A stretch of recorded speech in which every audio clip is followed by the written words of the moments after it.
Halo anak-anakku, apa kabar? Saya harap kalian baik-baik saja ya. Tetap sehat, tetap semangat ya, jaga kesehatan ya. Jangan lupa istirahat yang cukup ya, olahraga teratur, makan makanan bergizi, dan kalau kalian bepergian jangan lupa bawa masker, pakai masker ya, dan cuci tangan ya, supaya kita terhindar dari segala penyakit ya, karena kita hidup sehat ya, apalagi dari virus-virus corona ya. Kalau stamina kita kuat, virus tidak akan mendekat ya. Anak-anakku terkasih, kita akan melanjutkan pembelajaran kita pada kesempatan ini ya. Materi yang lalu kita sudah belajar mengenai keanekaragaman yang ada di Indonesia. Sekarang kita mau belajar tentang hak dan kewajiban kita sebagai warga negara ya. Kita harus tahu ya, karena kita tinggal di negara Indonesia ya. Kita lihat sama-sama teman-teman. Anak-anakku, kita ini manusia diciptakan Tuhan dengan sangat istimewa ya. Kita laki-laki, kita perempuan sungguh sangat istimewa ya. Kita tidak bisa hidup sendiri ya, kita harus memerlukan orang lain ya. Maka manusia itu disebut makhluk sosial ya, selalu membutuhkan orang lain ya. Orang lain itu siapa? Ya sesama kita ya. Terus sesama itu siapa? Ya orang-orang di sekitar kita tentunya ya. Ada papa mama kita ya, ada teman-teman kita, ada adik kita, ada kakak kita, ada tetangga kita, ada oma, ada kakek, ada nenek ya, ada tante ya. Semua itu sesama kita ya. Kita harus mulai hidup dari keluarga ya, kita sudah bersama orang lain ya, dan kita dituntut supaya kita hidup hidup rukun ya. Jadi tidak boleh ada pertentangan, walaupun ya banyak perbedaan ya, tetapi harus mengarahkan kita sampai kepada hidup yang rukun tentunya ya. Perbedaan itu wajar, perbedaan itu pasti ada, tetapi jangan sampai perbedaan membawa perpecahan ya. Tetapi harus menuntun kita menjadi hidup yang menuju kehidupan yang rukun ya. Mulai dulu dari kehidupan dari keluarga ya. Kalau hidup di dalam keluarga sudah rukun ya, dengan harapan nanti bisa ya diperluas lagi ya kehidupan di sekolah mungkin ya, terus di masyarakat kita, terus dalam lingkup yang lebih luas ya, yaitu negara Kesatuan Republik Indonesia ya. Kalau kehidupan rukun, maka kita akan mengalami sebuah negara yang damai ya, tidak ada perpecahan, tidak ada pertengkaran ya, karena kita selalu hidup rukun.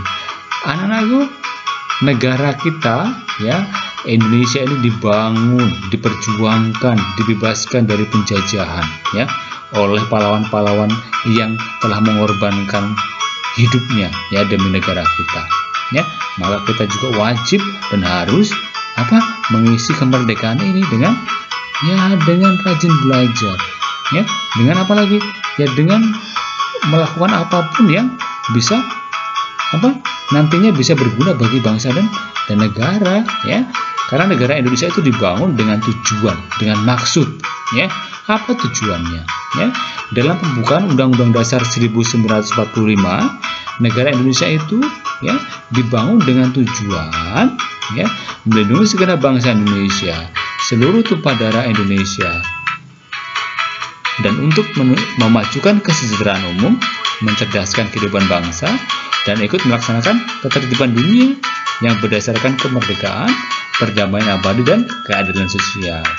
Maka disusunlah kemerdekaan kebangsaan Indonesia itu dalam suatu Undang-Undang Dasar Negara Indonesia ya, yang terbentuk dalam susunan negara Republik Indonesia yang berkedaulatan rakyat ya.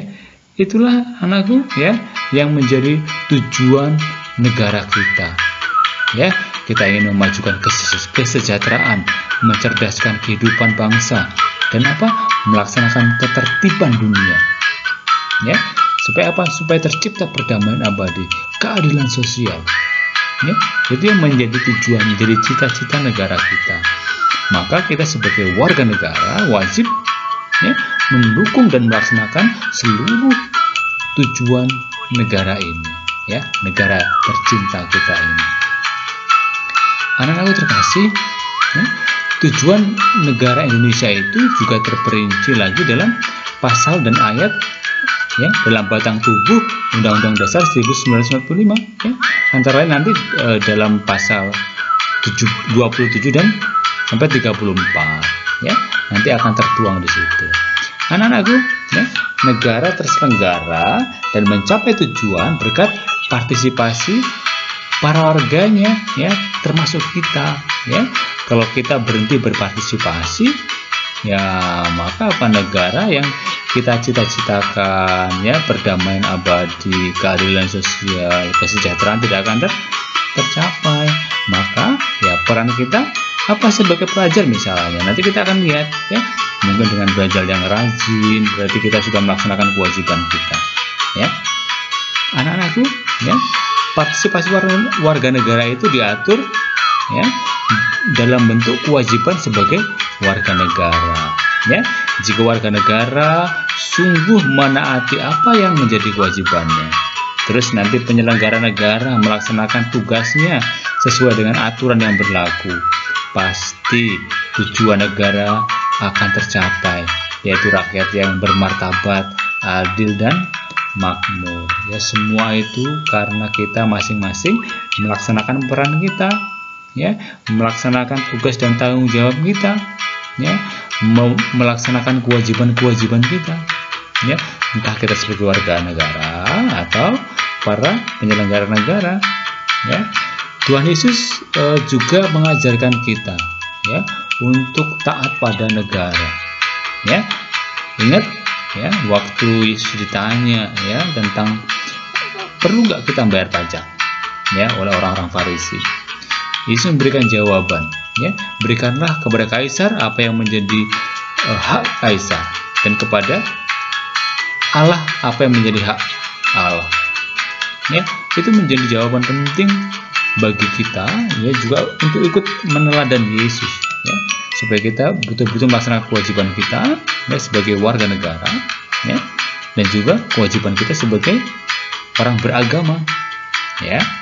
Anak-anak, bukan hanya menganjurkan Yesus pun membayar pajak, ya, juga dikisahkan bagaimana Yesus membayar pajak itu, ya, dalam Injil Matius bab 17 ayat 27, ya.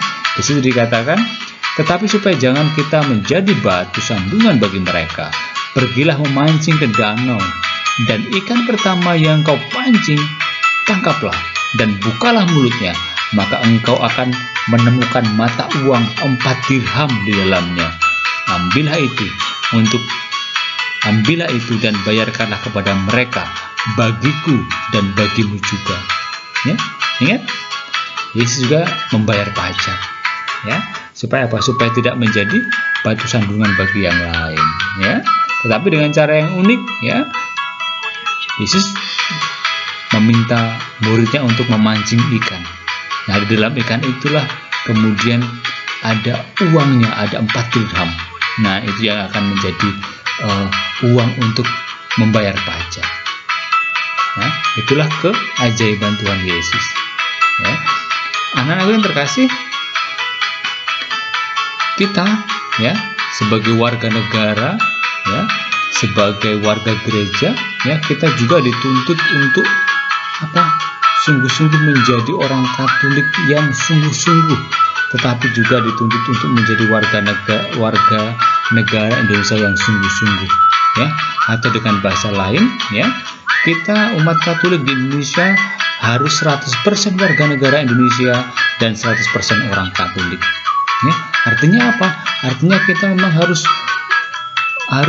bersama-sama mengakui, ya, bahwa aku adalah orang Indonesia, harus menjunjung tinggi apa nilai-nilai dalam negara ini, ya, harus menaati hukum-hukum yang berlaku di negara ini, ya.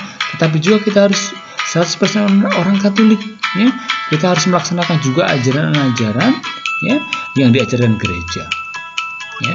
Anak-anakku terkasih, sebagai umat Katolik, ya, sebaiknya kita memang harus meneladani Yesus dan mengikuti ajakan gereja Indonesia untuk menaati apa yang menjadi kewajiban-kewajiban warga negara Indonesia, dengan itu seluruh rakyat Indonesia akan mendapatkan apa yang menjadi haknya.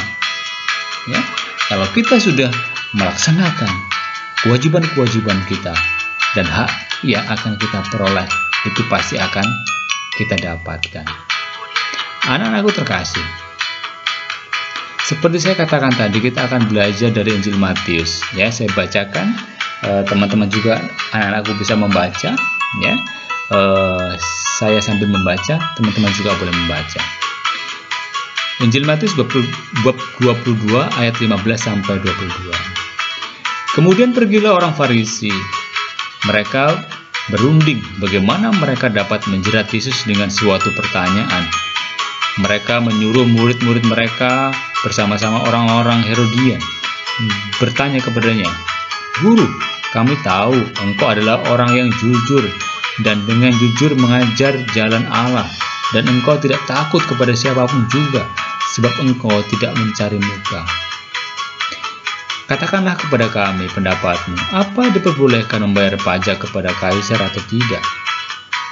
Tetapi Yesus mengetahui kejahatan hati mereka, lalu berkata, "Mengapa kamu mencobai aku, hai orang-orang munafik? Tunjukkanlah kepadaku mata uang untuk pajak itu." Mereka membawa 1 dinar kepadanya. Maka ia bertanya kepada mereka, "Gambar dan tulisan siapakah ini?" Jawab mereka, "Gambar dan tulisan Kaisar." Lalu kata Yesus kepada mereka, "Berikanlah kepada Kaisar apa yang wajib kamu berikan kepada Kaisar, dan kepada Allah apa yang wajib kamu berikan kepada Allah." Mendengar itu heranlah mereka dan meninggalkan Yesus lalu pergi.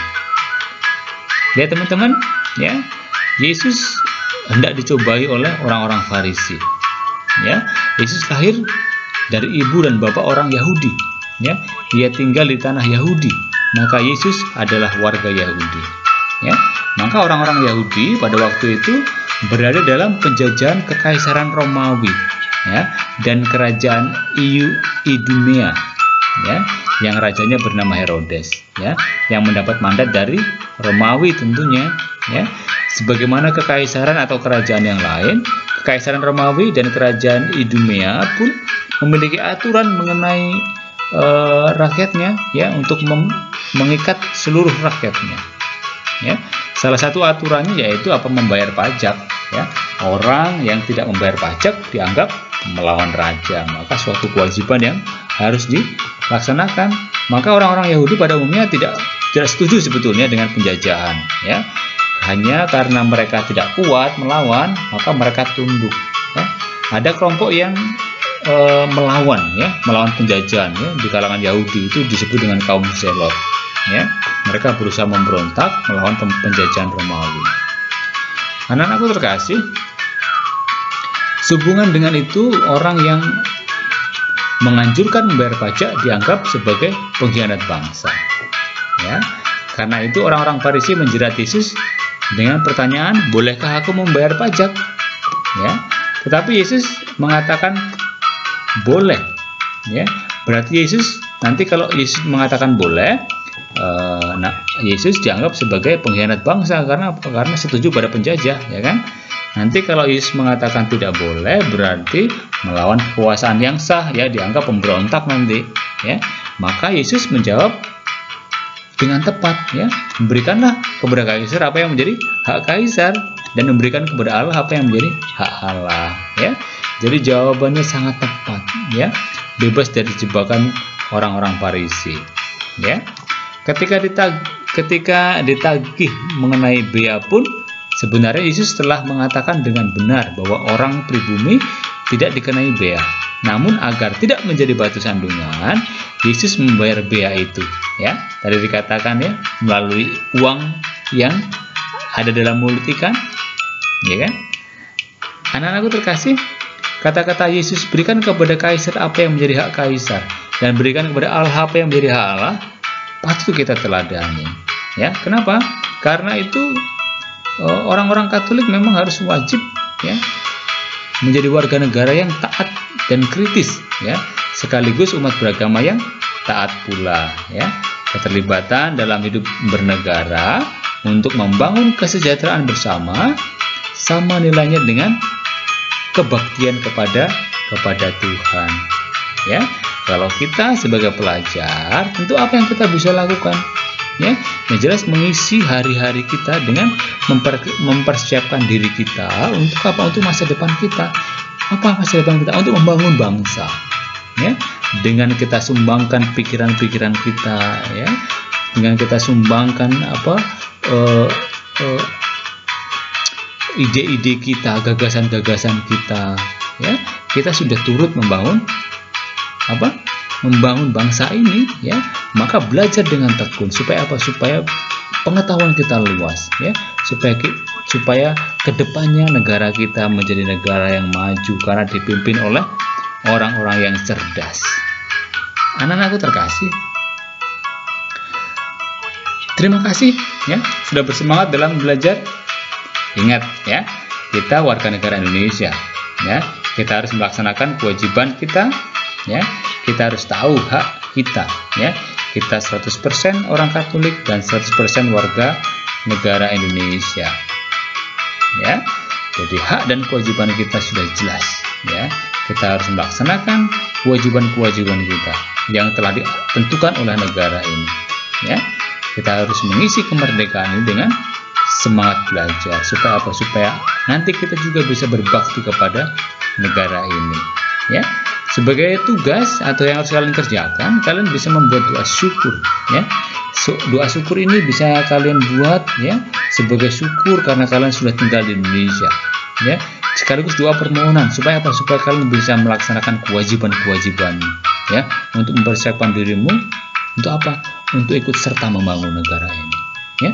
Silakan doa, ucapan syukur dan permohonan ini, ya, bisa kalian buat dalam bentuk doa, boleh dalam bentuk puisi juga boleh kalau kalian suka membuat puisi, ya. Atau kalau kalian suka menggambar, silakan buat juga dalam dalam sebuah gambar, ya, terserah, ya. Yang penting mengungkapkan rasa syukurmu, ya, dan permohonanmu agar apa? Agar kalian bisa melaksanakan kewajiban-kewajiban untuk membangun bangsa ini, ya. Saya kira itu saja yang bisa kita pelajari hari ini, ya. Terima kasih sudah serius belajar, ya. Semoga Tuhan Yesus, ya, mencintai kita, ya, melindungi kita, yang membebaskan kita dari segala penyakit, ya, dan menguatkan kita dalam melaksanakan tugas dan tanggung jawab kita, dalam melaksanakan kewajiban-kewajiban kita sebagai warga negara Indonesia tentunya.